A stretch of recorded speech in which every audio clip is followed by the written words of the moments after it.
This is where the road to WTAC has brought us. Let's make 2025 unforgettable. We are finally at the end of the Road to World Time Attack Challenge series brought to you by Supercheap Auto. Today we're here at the media launch at an iconic Sydney location to show off the cars to the general public ahead of the big weekend. We'll be speaking to the drivers and the teams to see how they're feeling.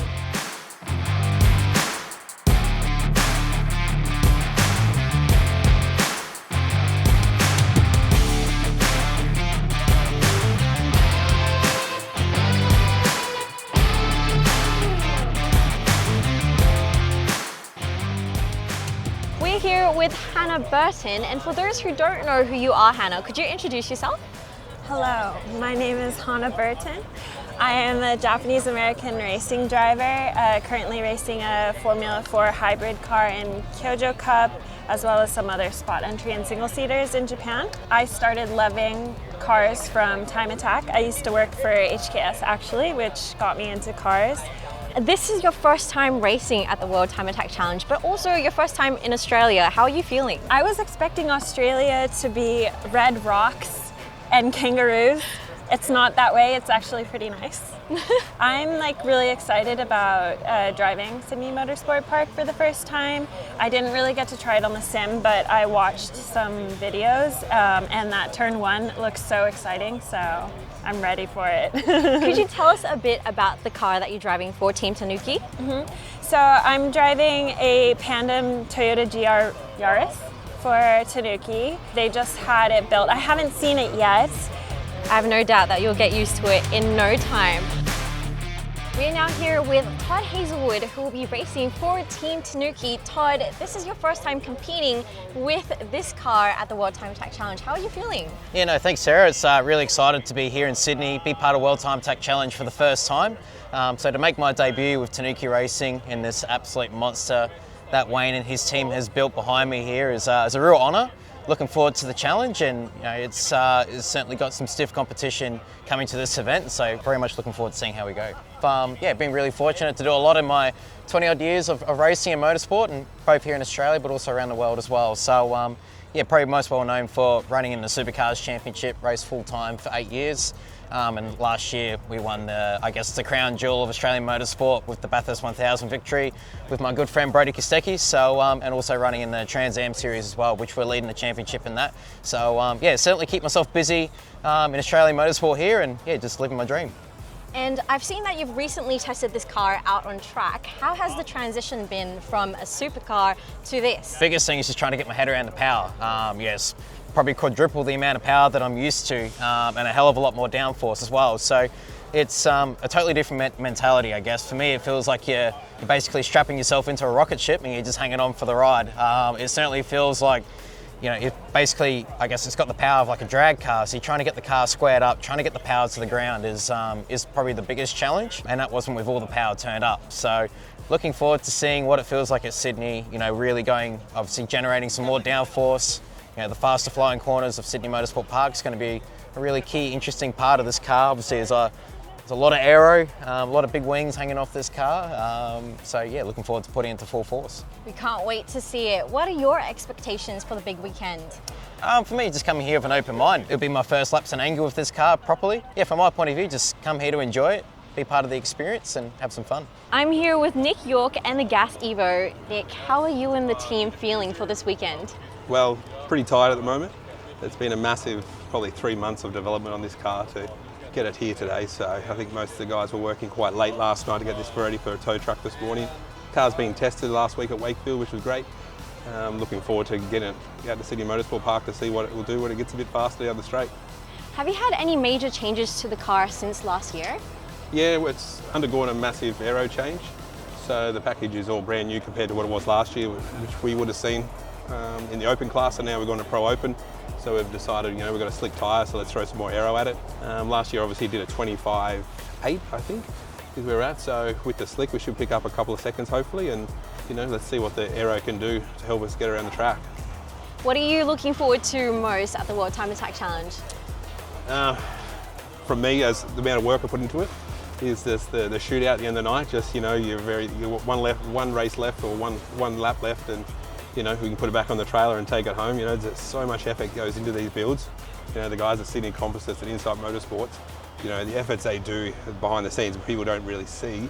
They just see this car turn up and it's like, wow, it's all done. But there've been plenty of late nights, so I think everyone wants a good break at the end of it, put a good show on for the crowd. And from previous experience, the open class has always put a good show on. So let's see what we can wind up at the end of the night and send these things to the moon. To get super deals and discounts, join the Supercheap Auto Club membership. And big thanks to Supercheap Auto for making the Road to World Time Attack Challenge super. I am joined with Feras Katumi all the way from Team US with his Corvette. Feras, how are you feeling? Doing great. I mean, I'm in Sydney. I'm at the Harbour Bridge in the Opera House, surrounded by amazing cars. Like, couldn't be better. What are your expectations for this weekend? This weekend, I'm after the record. I want it so bad. It's my third year here. I have a really well-prepped car. I'm feeling pretty good, so I don't want to leave without it. Have you been able to test this car at Sydney Motorsport Park ahead of the event? I have not, but I've been doing a lot of sim time. I got some practice tomorrow and on Thursday, so gonna run some really low boost and just hope for the best. Is there like a lap time that you can share with us that you're aiming for?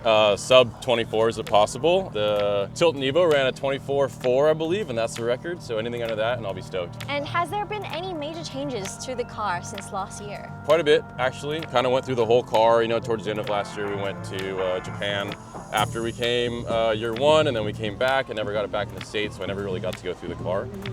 So I pretty much kind of redid everything: new engine, new brakes, new aero. We got nitrous in the car now, so just a lot of different goodies. So you're feeling very confident about the car? Yes, but like, it's a car, you never know.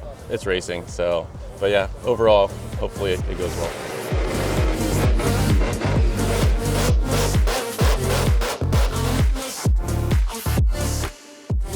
I'm here with Toshi from Liberty Walk. Toshi, please introduce yourself. Okay, I'm a Tosh from Liberty Walk in Japan. So I'm a CEO of LB Holdings, which is a Liberty Walk body kit company. So it's gonna be first time for World Time Attack. How are you feeling for this weekend? Wow, so I'm super excited. So Kato is excited, and my driver Hibino super excited. I can't wait to that.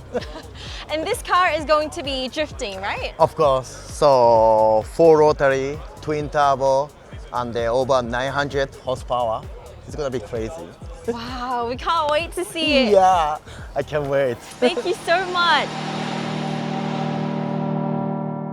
I'm joined by Russell Cameron all the way from the US with the Team Horizon Motorsport car here behind me. Russell, what can you tell us about the car?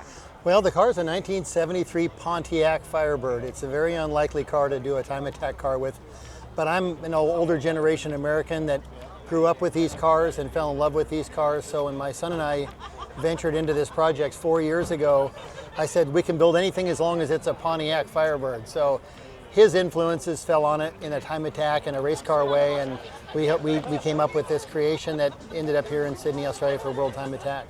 Yeah. You and Kevin have come a long way. This is a long way from home. It's a long way. Who else have you brought here with your team? Well, luckily my wife made the journey with us, and so she's helping us with a lot of logistics and things like that. And then I brought a really good friend of mine named Brendan Cleve, and Brendan is actually a Kiwi, so this is closer to home for him. But he spent the last 30 or so years in IndyCar racing with me, and so I knew a lot about his capabilities, and I knew we needed somebody like Brendan to really help us with a lot of the chassis setup and things like that, and he's a very capable person. So we have that, and then we have another gentleman from North Carolina named Jeff from the Zalala brothers. They're our tuners. So he came along to do wiring upgrades and some tuning upgrades. Yeah. And how is the car doing at the moment? Have you been able to test it on the track ahead of the event? No, well, we did on the way to the dock in Oakland, California, but that was in like June 25th. We were in Salt Lake City, Utah, and so we met Cole Paulson there. That's his home. And so we drove across from Indiana and met Cole at Salt Lake City, and we did a 4-hour test on the West Course there. And it was a very successful test. We came away from there with a lot of enthusiasm, and Cole was extremely encouraged about the car's balance and its power and speed. And at that point we said, yes, let's go. Let's take it to the container. Let's put it on the container and ship it to a Sydney.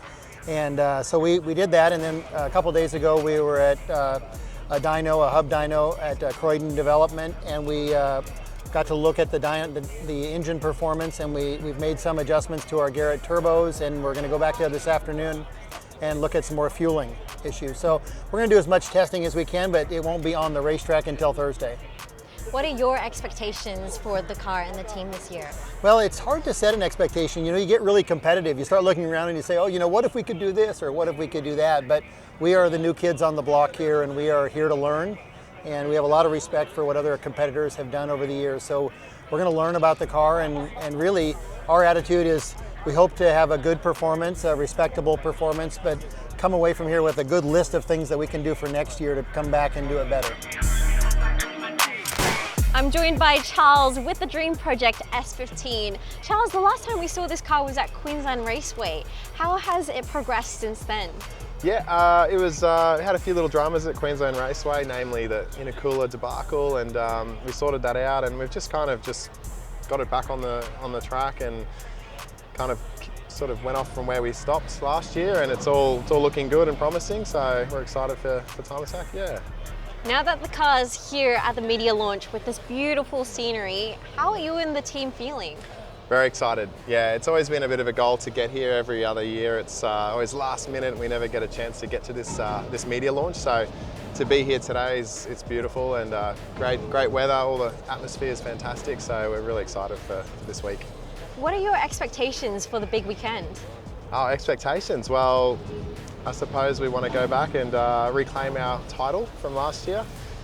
We want to do another lap record. We want to test out these slick tyres. The data we've got from the testing we've done is very promising. So we're excited to come out swinging on Friday morning. And how has this car developed since last year? It's just refinement, a little bit of aero upgrades, just tuning, shock development, just all aspects we've kind of just refined. So it's just going to be a more stable, better platform this year. I am here with Rob Nguyen, who is the driver of the Dream Project S15. Rob, how are you feeling?